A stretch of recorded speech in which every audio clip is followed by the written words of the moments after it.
Back in 2020, I drank a lot, and I mean a lot. Oftentimes, I would wake up and drink during the day as soon as I woke up, and then throughout the day, and then at night in order to get to sleep. And thankfully, I was able to get away from that the following year in 2021, just right before it began. I kicked the habit cold turkey, suffered pretty bad withdrawals for about 2 weeks, and I didn't drink again for over a year. And then when I did start drinking again, it didn't become a habit. There were a few times when briefly I started drinking every day again, but then I kicked it again. And now it's just like a once every couple of months type thing. It's basically something I never do. But as many times as I've told this story, an aspect of the story that I have not shared has been just how much it made me feel alienated from myself. Because I did that video, Alienation is Liberation, wherein I attempted to string together a variety of clips that illustrated a general feeling of alienation from society, from the other, and through that collage of clips, I tried to lead up to the ultimate point, which said that feeling alienated from society, the other, these external things, is actually good.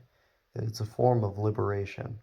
And I highly recommend that you check out that video. It's one of the best videos on this channel. But I think a feeling of alienation that is quite bad to experience is a feeling of alienation from oneself. The overarching point in that video being made is that the feeling of alienation from society, one's own environment, from the other, is actually a way to feel closer to oneself, to feel less alienated from oneself. And I've been someone who's gone on record to say that I tend to feel the least alienated when I'm alone.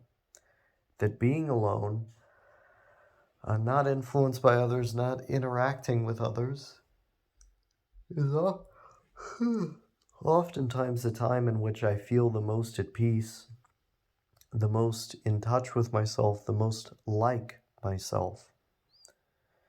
But it's also possible to lose track of exactly who you are. As much as I can disagree with narratives that people make about themselves, or even the overall concept at a structural level of narrativizing about oneself, I think most people generally have a pretty solid sense of self in that there are certain attributes that are largely the same and have largely remained the same throughout the entire course of one's life. They merely adapt and change with time. And if you're a good person, those hardened attributes that you harbor have adapted and changed in a way that is most conducive to you interacting with others on good terms and experiencing your own life on good terms. That's all fine and good. Cool. But that is an experience that is you not being alienated from yourself. That's an experience of you being integrated. Yourself and your environment and all that other stuff that's surrounding it, those things are integrated. Um, and so it is literally not the disconnecting and ruptured, disconjuncting experience of being in a person who's alienated from themselves. But that's how I felt when I was drinking all the time, not immediately. It wasn't something that happened overnight. But as time went on, I began to feel more and more alienated from myself because a big part of what I identified with myself, what I felt to be a grounding force in my life that provided a great amount of meaning for me, was being able to naturally make videos in the vein of this one. To be able to have a topic in mind and with no notes, turn on a camera and in one take, naturally speak about whatever it is I had to speak about. And having many things to speak about, and always having the willingness and the drive to speak about them. As my life changed, as more events occurred, as I changed, I wanted to document these things. And it was grounding and it was incredibly meaningful to do so, much in the same way that it's all of those things for me to do this now. But that was not how I felt when I drank all the time. I made almost no videos in that time. My channel was basically dead. And I felt so confused and lost without this thing that I had been doing for basically my whole childhood and my whole adult life. Although, of course, my adult life was just beginning by that point. But it was pretty terrifying to not have this thing that I did all the time, that I had known myself to do all the time. And at that point, it felt like my sense of self was dilapidated and fractured because something core, something fundamental was missing. And that led to an experience of alienation with myself because I believe alcohol had not just hindered my productivity or my interests in existing hobbies like this one. I believe it also hindered my ability to think clearly. It hindered my cognition, my ability to focus on things on a consistent basis.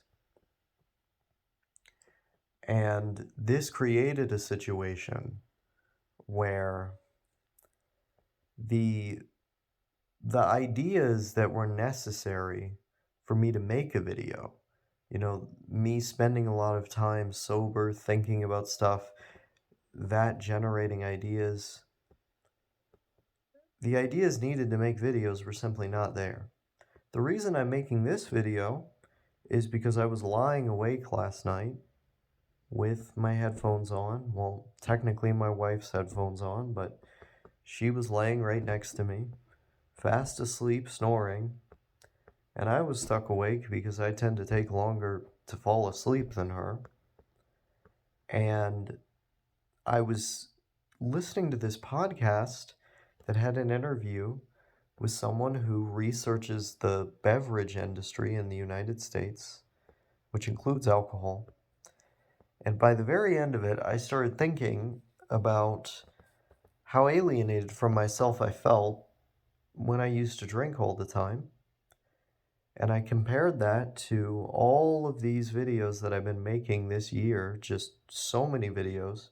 So also last year I made a lot of videos, but I thought the contrast was crazy. And I thought the way that I think now, the contrast between the way that I think now and then is crazy too. Because my whole experience with thinking and with the world, it feels just totally different, like night and day. And those ideas popped into my head because I was in a sober state of mind, and because I spend a lot of time in a sober state of mind. The vast majority of my time alive now, I spend in a sober state of mind. So I don't entertain myself by, you know, mechanically uh, altering my state of consciousness, neurotransmitters, etc. I I entertain myself by exploring different ideas, by having entertaining ideas. And that's very different from what I was doing then. So the juice is there. The drive is there to be thinking about lots of different things, to be thinking at all, because I'm not in this fugue state where I'm not thinking, because I can just change my dopamine reuptake, my serotonin or whatever, to be in an artificial state of bliss at all times where I'm not thinking. And I think in order to have really good or compelling or interesting ideas, there has to be struggle. You have to have moments where you can't just artificially change your feelings or your state of mind. You have to struggle. And you're going to struggle a lot more authentically if you're not pushing everything down, repressing it, ignoring it, artificially running away from it, which is what you do when you take drugs or drink. You're running away from it. So you don't have to deal with it in that moment. And it makes you turn your brain off in a sense. So I was turning my brain off so often, so much, that it almost felt like I didn't have a brain anymore. I got the idea to make this video because being in a sober state of mind led to me thinking about things, which led me here, and I remembered those ideas the following day. I didn't even have to write them down. That's the other thing, too. I'd forget the few ideas I'd have, I'd forget, the next day or a couple hours later, because alcohol inhibits the function of your memory.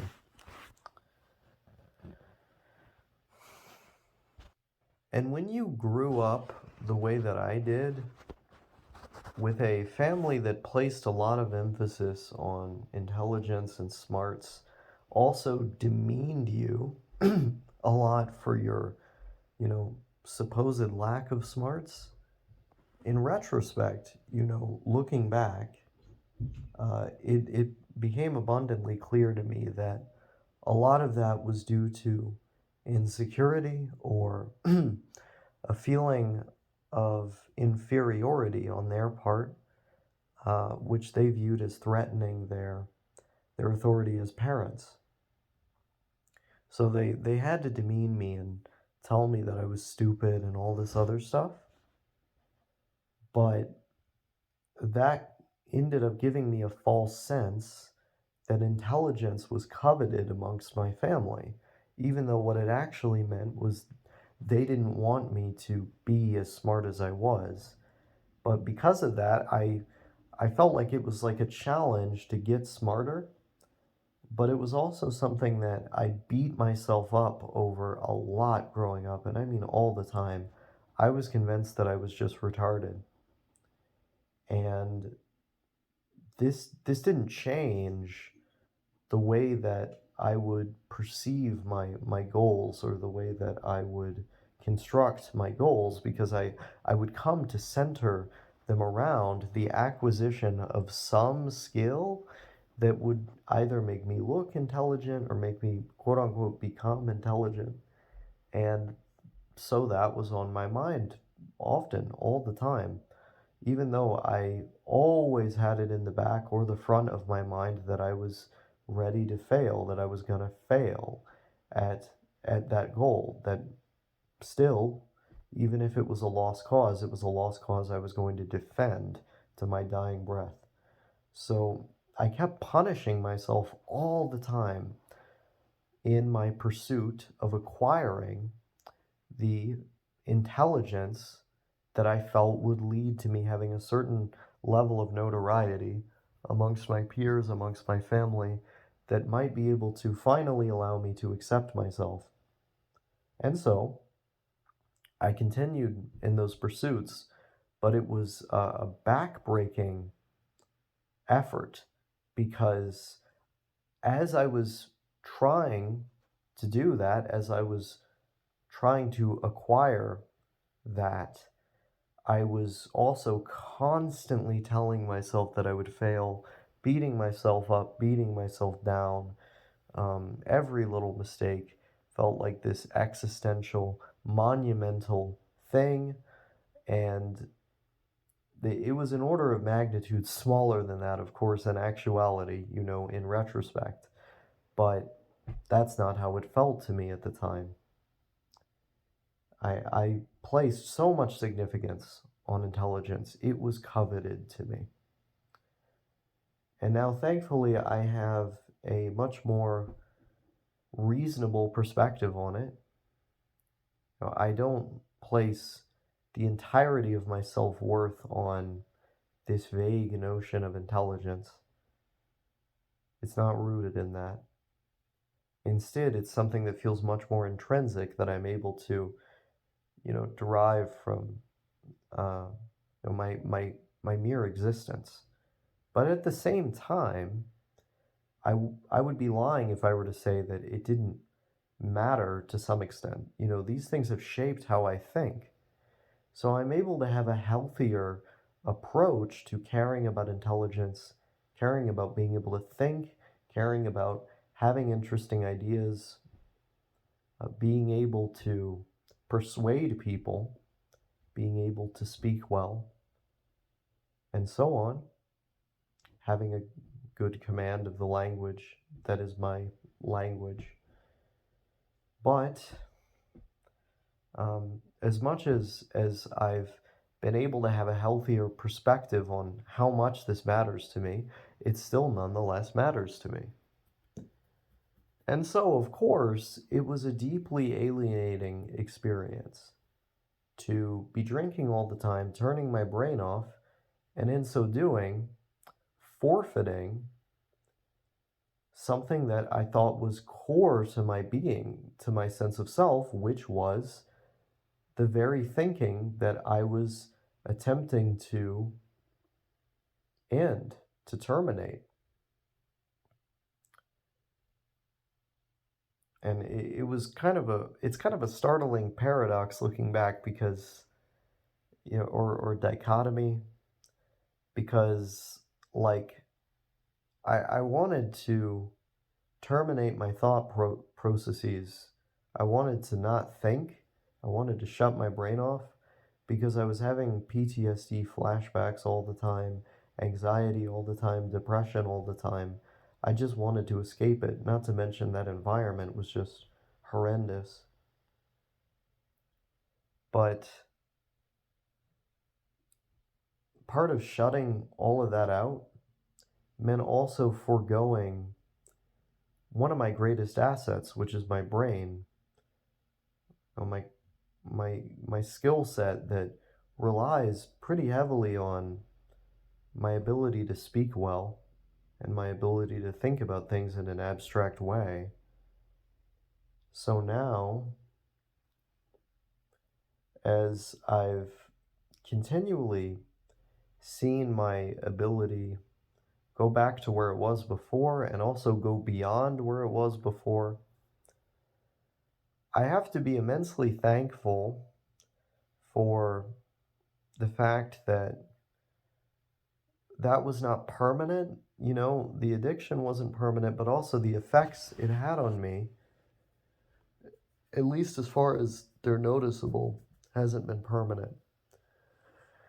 And I never want to go back to that, man. I really don't. I really, really don't want to go back to that because, like, if I just didn't think, I wouldn't have this video, I wouldn't have any of the good videos that I've been making. I wouldn't feel like myself. It's just a reality that I grew up coveting a certain measure of intelligence. And again, while I've been able to compartmentalize my feelings and thoughts in a much healthier way, I don't think in this black and white way that I used to, it's never not going to be important to me to have certain skills that require intelligence. It's never going to not be important to me to be able to persuade people with intelligence. This is just part of who I am. It's part of my identity. And I have to have some measure of intelligence to be able to come up with ideas, experiment with ideas, explore ideas, and share them on this YouTube channel. Um, to be able to write, like if I stayed like that forever as a fucking vegetable, all the poems I've written for Sophia, I wouldn't, those just wouldn't exist. None of it would exist. And I think that video I made called Go West Young Man, I think I was basically trying to illustrate this point. I don't think I ever said that I felt alienated from myself. I didn't put it in quite these terms. But in that video, that very flowery, wordy video, I tried to say that drinking as much as I used to had a negative effect on me, that I didn't intend on doing it, at least like that again. And I said in that video that it had that effect on me because it felt like it destroyed my imagination. That like my mind was just blank all the time. And this thing that got me through so many problems, so many hard times, it felt like it just wiped it out. It wiped it blank, wiped it clean until, I was off that stuff long enough to eventually like come back to my former self. And that's a really scary process to go through because I feel like it took me like over a year of abstinence to get back to somewhere around where I used to be. And that's a crazy thing. Um, that's a really crazy thing. So I didn't put it in quite those terms in that video that I wrote, but I think I was getting at the same fundamental thing that I'm getting at in this video. And I believe this serves as a warning to anybody who's maybe drinking a little more than they normally would, or it's becoming a habit for them. I mean, it's a serious thing. It's no joke. Alcoholism is no joke. And I'm just so thankful that it didn't become worse with me because I I might have ended up feeling alienated from myself forever. And if that were to happen, well, for one, you wouldn't have any of this, but I'd just be a way more miserable person. I don't think I'd have been able to make the strides that I've been able to make with my development as a person, with self-improvement, with relationships and friendships. I've become much more patient, much more mature. I think in a lot more nuanced of a way. Emotionally stable. I've gotten way better at emotional stability. Um, all those things, I think if I were fundamentally unhappy with myself because of my inability to be creative, to have this grounding force of creativity,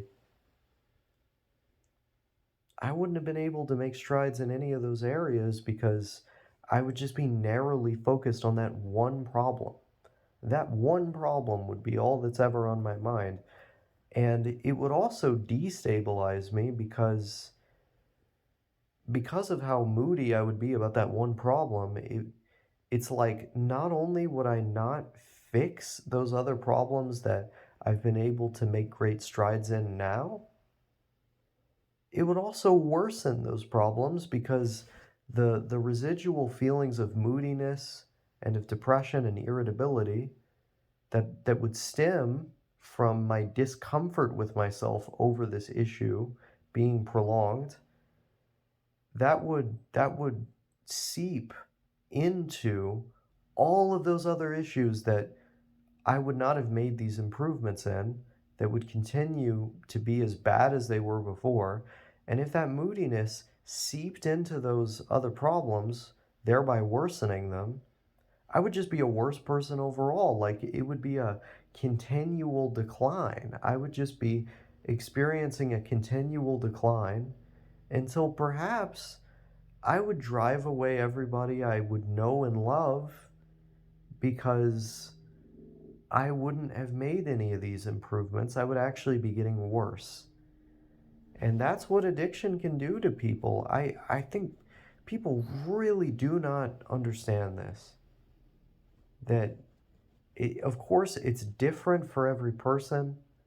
I'm not ruling out that perhaps self medication might really have some therapeutic benefit to some people who are already, like, I don't know, mostly stable or mostly mature. But there's got to be a hell of a lot of people out there who feel the way that I do, especially if they're getting into this stuff as young as I did. And they got to listen up. They have got to listen up because if they do not stop right now, they are going to be miserable for time in memoriam. I really do think so. And I see some of my friends who are getting into this stuff and they're drinking regularly, they're doing other things regularly. And I worry for those people who are younger than me. I worry a lot because I saw what it did to me. Not only was I not facing those problems, working on those issues with myself I needed to work on, they were actively getting worse. Both because I wasn't working on them, the problems were just kind of piling up, but also because I was so narrowly focused on these issues that were caused by the alcoholism that I really didn't have the space emotionally or cognitively to address those other things. And it would have just kept gradually getting worse. It would have kept declining in that way that I just described if I kept going. So it's a serious fucking thing.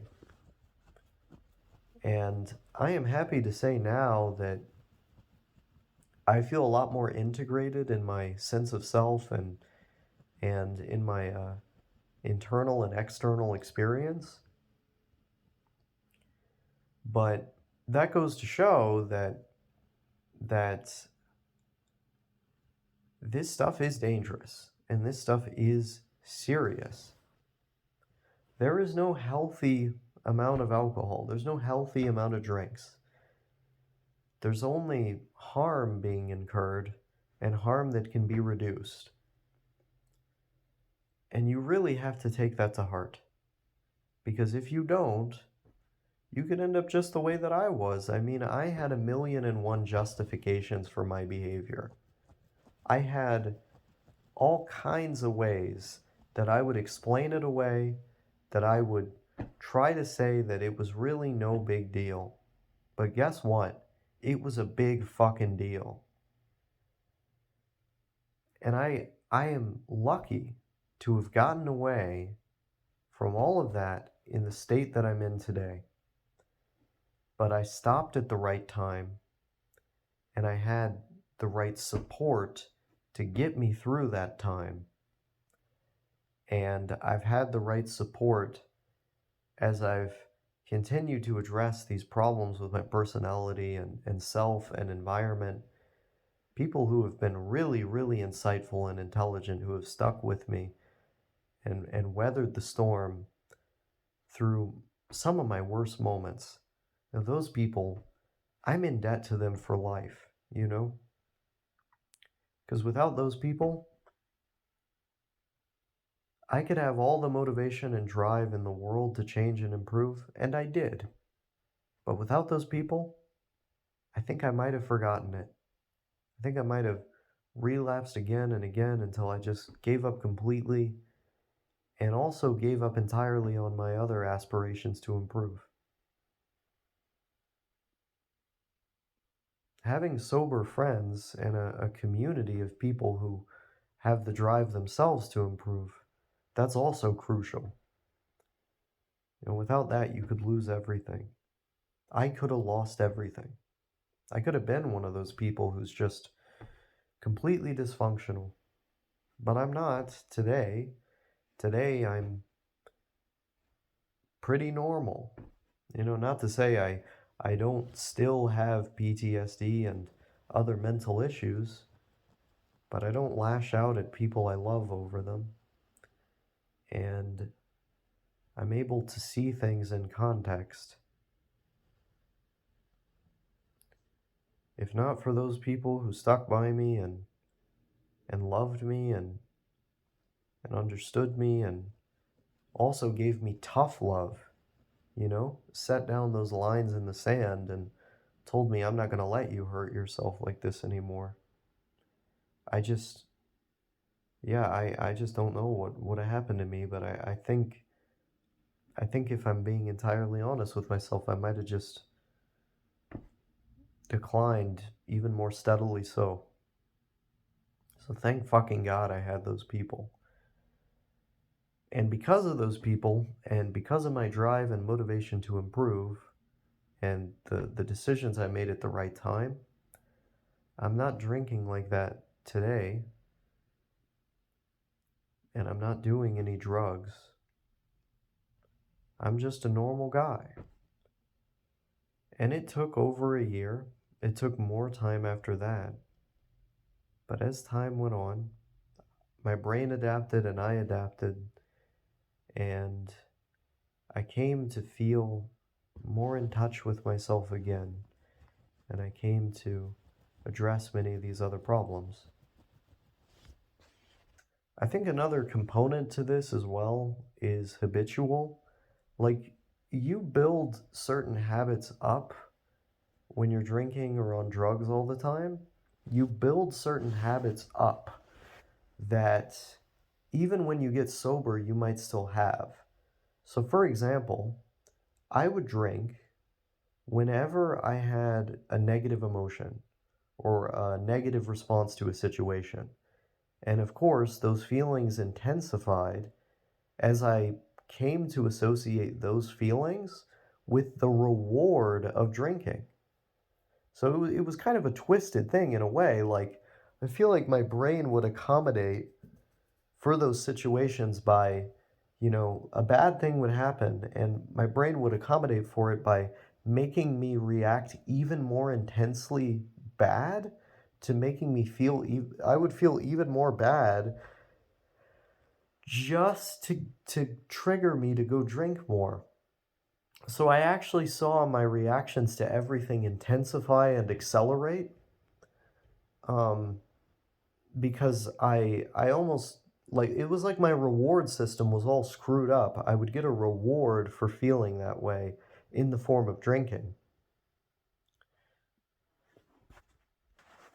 I also think certain habits associated with laziness ended up building up.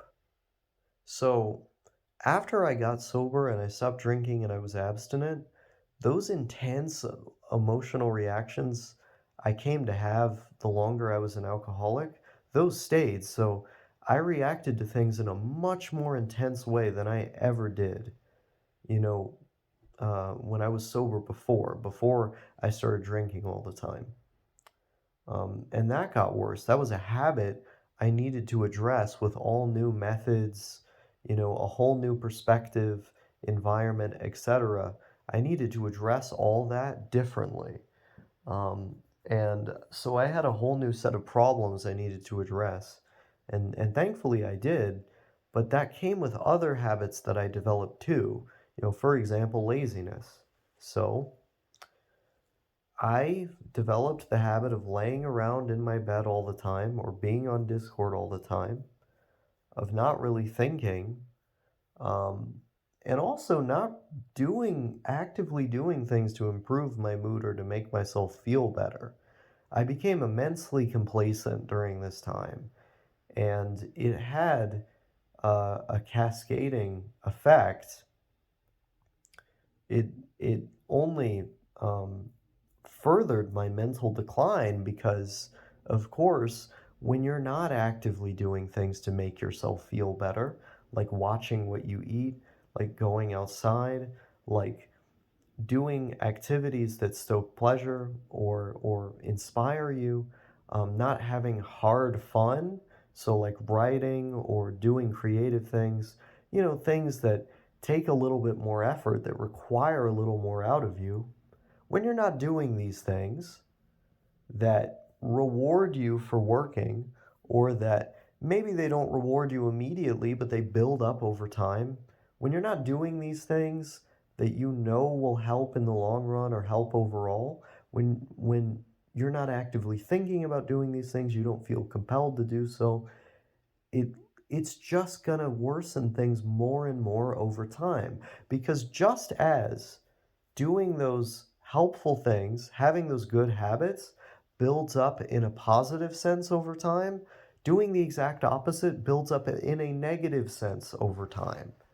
And so I developed this habit of complacency as well when I was drinking all the time because it made me fucking lazy. And that was something I also had to address while sober. So getting rid of the alcohol wasn't the only thing. I also needed a support system from my friends. I also needed to address the problems in my behavior, in my thinking, uh, in my physical health, in my diet. Um, it was like this overall system that had stemmed from the alcoholism or previously existed prior to the alcoholism but got worse after becoming an alcoholic. So I needed to fix this whole system that was related to it or interrelated with it after I got sober. So getting sober it's just one step of the process. That really there's this huge tree of things with all these different branches and roots beneath the surface that you need to address if you're one not going to relapse again, to have better prevention for an event like that, but two, to live a happy and fulfilling life in the wake of all that. And because I am living a happy and fulfilling life now, I don't worry that much when I have a drink every now and again on a special occasion, every couple of months. It doesn't bother me now. But if I drank again the day after, or perhaps another time later that week or later that month, I do start to worry a lot. I start to be afraid that this is going to make me want other drugs, perhaps, or this is going to become a more consistent thing again. I start to worry a lot. And then that fear, I think it's actually a good thing because it keeps me from doing something fucking stupid and drinking more and it becoming, maybe not as big of a habit as it was before, but a modest habit nonetheless. That's undesirable. That's unhealthy. It's only going to worsen my mental state. And so I'm able to stamp it out really quick. I think it's good that I have that fear. But also, I don't have as much fear as I might have if things were a little different.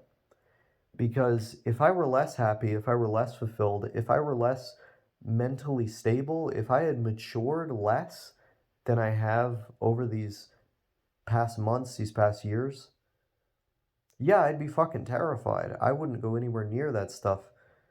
I would get rid of anybody who even talked about alcohol. I would keep them out of my purview because I'd have a much greater likelihood of relapsing and just being stuck down that rabbit hole if I didn't have that emotional stability that I have now, those good habits that extend to all manners of my life, many different aspects of my life. If I didn't have that emotional maturity to adequately respond to my transient short-term emotions in a way that does not destroy everything I have, I feel really good making this video.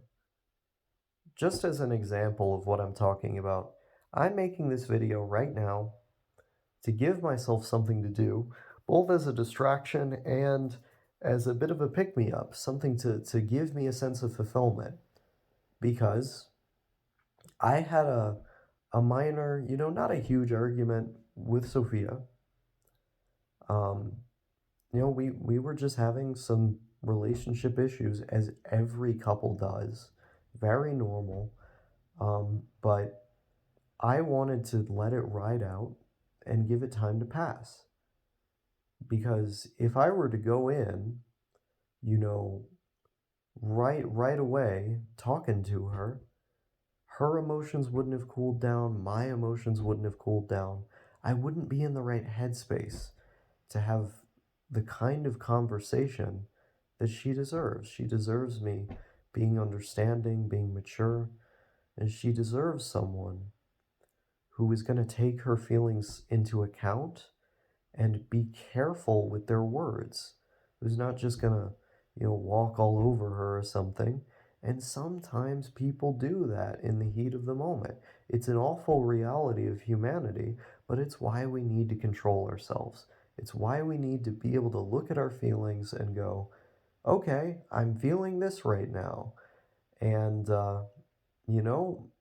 I need to acknowledge that, let it ride out, stimulate myself with a fulfilling activity. And, when I feel better, I can come back to the situation with a fresh mind and I can address it like a grown adult. That's what you do. And I'm making this video for myself right now for my own recreational purposes because I want to be in the right state of mind to come back to her and talk with her about everything as a mature adult. As the person she deserves, that any person in a relationship deserves. And that's an example of this integration that I'm talking about, because if you're not addressing all these, you know, aspects of yourself that are faltering, that need to be addressed, like either you're just going to end up drinking again, or you may be sober, but you're going to be super fucking unhappy, and all these problems are going to keep being problems, the things that you were trying to run away from. And because I've addressed these problems in my behavior, I can look at a situation like the one that I'm in with her, where emotions were high, but I know that those emotions ain't gonna last forever, so I don't act on those emotions. I do not act like those emotions are the end all be all that's gonna determine my future in the here and now, because that would be fucking stupid to do. And so what do? I look at my feelings and I go, hey, I'm feeling a thing that's pretty big right now. I don't want to speak out of turn. I don't want to make a mistake. So I'm going to go off and do my own thing for a little bit. And then I'm going to address this in the way it needs to be addressed. That's how you ensure long-term stability. Because if you act on your first feeling, if you trust your first feeling, especially, feelings that are prone to change, you're not going to do what needs to be done in order to ensure longevity, the long-term health of a bond, or just your own long-term health. When I was drinking in response to every minor negative emotion, I didn't have my own best interest in mind.